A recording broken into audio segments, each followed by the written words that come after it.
يا راغبا في كل علم نافع. ينمو العلم ويتقدم بتقنياته ومجالاته، ومعه نطور أدواتنا في تقديم العلم الشرعي. أكاديمية زاد أكاديمية ينبوعها صاف ليروي غلة الظمآن. وتعلم الفقه الميسر عاملا بالشرع دون تعصب لفلان. بشرى لنا زاد أكاديمية للعلم كالأزهار في البستان. بسم الله والحمد لله والصلاة والسلام على رسول الله وآله وصحبه ومن اهتدى بهداه. أما بعد. Ribba is one of the major sins in Islam. And the punishment is so severe. The consequences of riba in this world is so obvious and people could see it and tell. And we spoke before in previous classes that one of the greatest types of riba is riba on debts. There are other types of riba. And to be specific, there is what is known as Ribba al-Fadl and Ribba al-Nasi'a. And these two types of riba are found in transactions. So what is Ribba al-Fadl? Ribba al-Fadl is to sell a specific type, a specific kind of wealth with the same while getting an edge or an extra. And this was mentioned in the hadith of Ubadah ibn as-Samit, when the Prophet ﷺ gave us 6 categories. When he said gold with gold, silver with silver, wheat with wheat, barley with barley, dates with dates, salt with salt. These are 6 types. And he told us that if we are to exchange one with the other from the same type, from the same kind, it has to be equal and it has to be on the spot. These 6 categories, scholars looked into them and divided them into 2 subdivisions or subcategories, if you wish. Main categories. 1, gold and silver. 2, wheat, barley, dates, and salt. And they segregated them as they looked into why did the Prophet ﷺ identified only these 6. So the scholars, whom Allah Azza wa Jal favored and blessed with knowledge, looked into the verses of the Quran, looked into the various hadiths, looked to the logic behind it, and came to the conclusion that these 6 categories or types are divided into 2 categories. 1, gold and silver that people use to buy things. So we use gold and silver to buy things, evaluate things, exchange them with other things. Now, this is known as type or kind, which we called al-illah. So this illah or reason, what is the reason of prohibiting gold and silver? Because it is a thamaniyah, the value. So we use gold and silver as a price of things. When you go and buy a desk, how much is it? It says it's 2 grams of gold, 150 grams of silver. What falls under this category, due to this reason of a thamaniyah, of the price, of the value, are banknotes and currencies. So all of these fall underneath that category. The second is known as things that are consumed and can be weighed, whether in weight, measured in weight, or in size. So these are the two descriptions, if you may call, things that are staple food. We need them to eat and to consume, and they can be measured whether by weight or by size, which means that other foods that cannot be weighed or measured by size, that are not usually done, like watermelons, like fruit, and the things, because they say it's not something that you can consider as staple food. It cannot be stored. So these two conditions, whatever people consume and eat and use as staple food and can be measured through weight or size, fall under the second category. So why wheat and barley? They say because this refers to grain.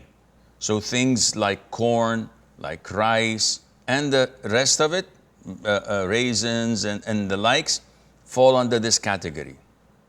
And what about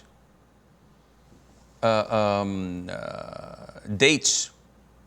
So dates and the likes fall under a different category, such as raisins and the things that can be dried apricots and what falls underneath this category. What about salt? This is salt indicates whatever falls on this category of spices. So spices don't rot, don't become bad.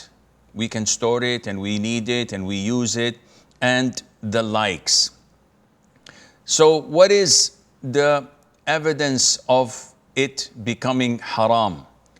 The hadith of Ubadah ibn al-Samit, may Allah be pleased with him, where the Prophet said, alayhi salatu wassalam, gold for gold, silver for silver, wheat for wheat, barley for barley, dates for dates, salt for salt, like for like, same for same, hand to hand, meaning the quantity has to be exact and it has to be done simultaneously, hand to hand. But if these commodities are different, then sell as you like, as long as it is hand to hand. Okay, what is meant by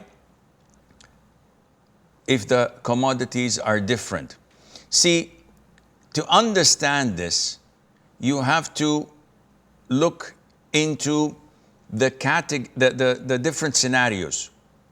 Scholars say, for example, if I am going to sell gold with gold, this is the same commodity.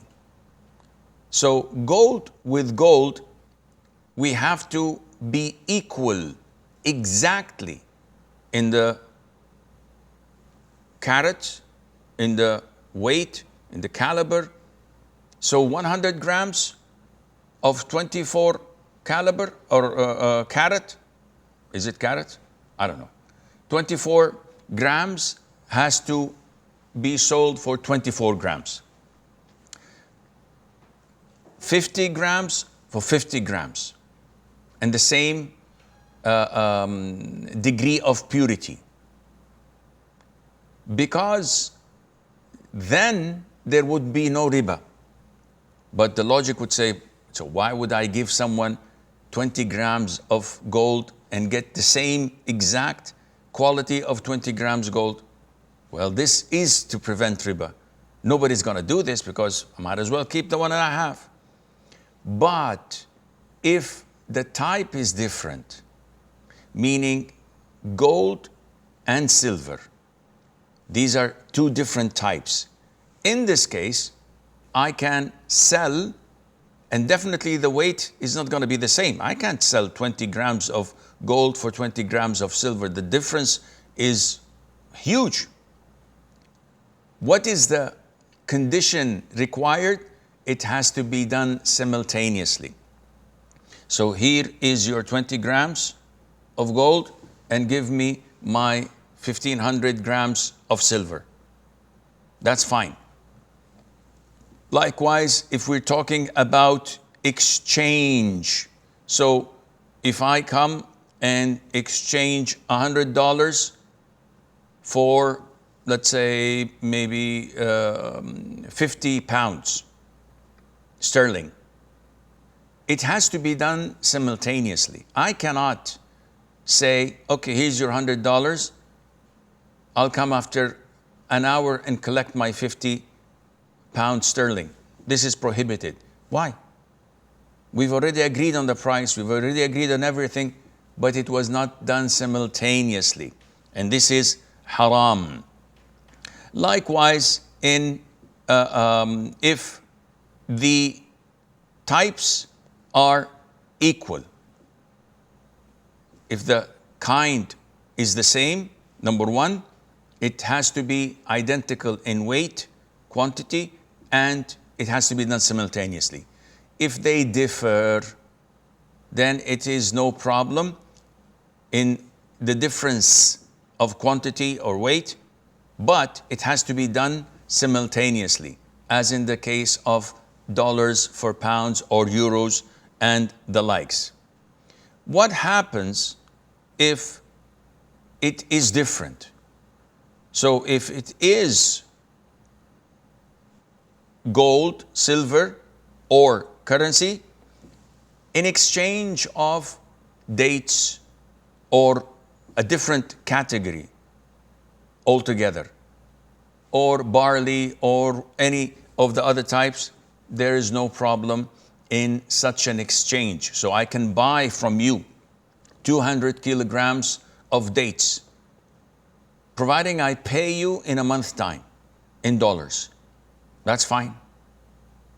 Though dates is from the 4 categories that are staple food, and dollars are from the type that is used as value or price for buying things. But because they are different in categories, then these conditions don't apply, and we can do that without any problem. هذا والله أعلم ونسبة العلم إليه أسلم وصلى الله وسلم وبارك على عبده ورسوله نبينا محمد. يا راغبا في كل علم نافع ينمو العلم ويتقدم بتقنياته ومجالاته، ومعه نطور أدواتنا في تقديم العلم الشرعي. أكاديمية زاد أكاديمية ينبوعها صاف ليروي غلة الظمآن، وتعلم الفقه الميسر عاملا بالشرع دون تعصب لفلان. بشرى لنا زاد أكاديمية للعلم كالأزهار في البستان.